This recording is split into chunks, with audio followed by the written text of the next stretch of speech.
मियां नवाज शरीफ साहब की खामोशी के ऊपर जब बात कर रही थी आसमा साहबा, आप मुस्कुरा रहे थे एक मौके पे, आपकी नज़र में कोई सिग्निफिकेंस है, कोई वजूहात हैं, ख़ास वजूहात जिसकी बेसिस पे वो खामोश रहे इस दौरान? देखिए, नवाज शरीफ साहब जो है ना, उनके साथ एक पुरानी ज़ाती न्याज़मंदी है। गो के अब काफ़ी अरसे से उनके साथ बहुत कम मुलाकातें होती हैं। लेकिन उनका एक विज़न है, वो जब पॉलिटिक्स में नहीं थे तब भी वो चाहते थे कि इंडिया के साथ अच्छे ताल्लुकात हों।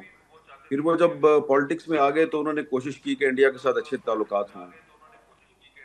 अभी कुछ अर्सा पहले जो एससीओ कॉन्फ्रेंस हुई थी इस्लामाबाद में, तो उसमें वो खुद तो तशरीफ़ नहीं लाए, लेकिन उन्होंने जो इंडियन जर्नलिस्ट थे उनको स्पेशली बुलाया और उनको खाने पे बुलाया। और एक दो इंडियन जर्नलिस्ट हैं, बरखा दत्त साहिबा, वो सिर्फ उनको वीज़ा ही सिर्फ नवाज शरीफ साहब से मुलाकात के लिए दिया गया।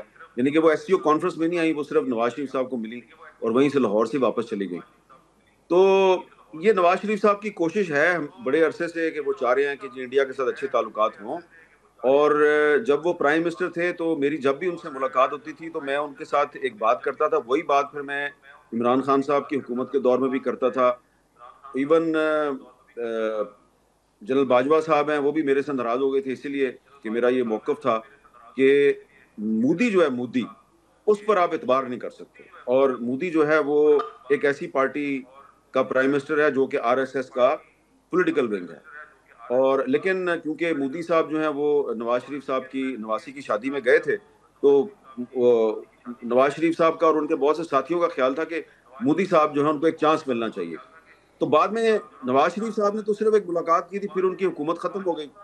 उसके बाद जो फिर 2018 के बाद जनरल बाजवा और जनरल फैज ने मिलकर जिस तरीके से फैसिलिटेट किया मोदी को, तो मेरा ख्याल है कि उसकी कोई मिसाल नहीं मिलती। वो बहुत सी चीज़ें जो हैं वो अभी पब्लिक में नहीं है। किस तरीके से अजीत डोवल जो है उसने एक प्लान बनाया, मोदी साहब जो हैं उनको पाकिस्तान लाया जाना था, 4 दिन का दौरा था, जो हुकूमत वक़्त थी उसको पता नहीं था। वज़ीर ख़ारजा शाहबाज कुरैशी साहब जो हैं, उनके हाथ-पाँव फूल गए जब उनको मंसूबे का पता चला। उन्होंने फिर आर्मी चीफ को, डीजीआईएसआई को फ़ॉरेन ऑफिस में बुला के कन्फ्रंट किया कि हमसे पूछे बगैर आप इस तरह के मंसूबे कैसे बना सकते हैं। सब्सक्राइब करें और बेल दबाएं ताकि कोई खबर रह न जाए।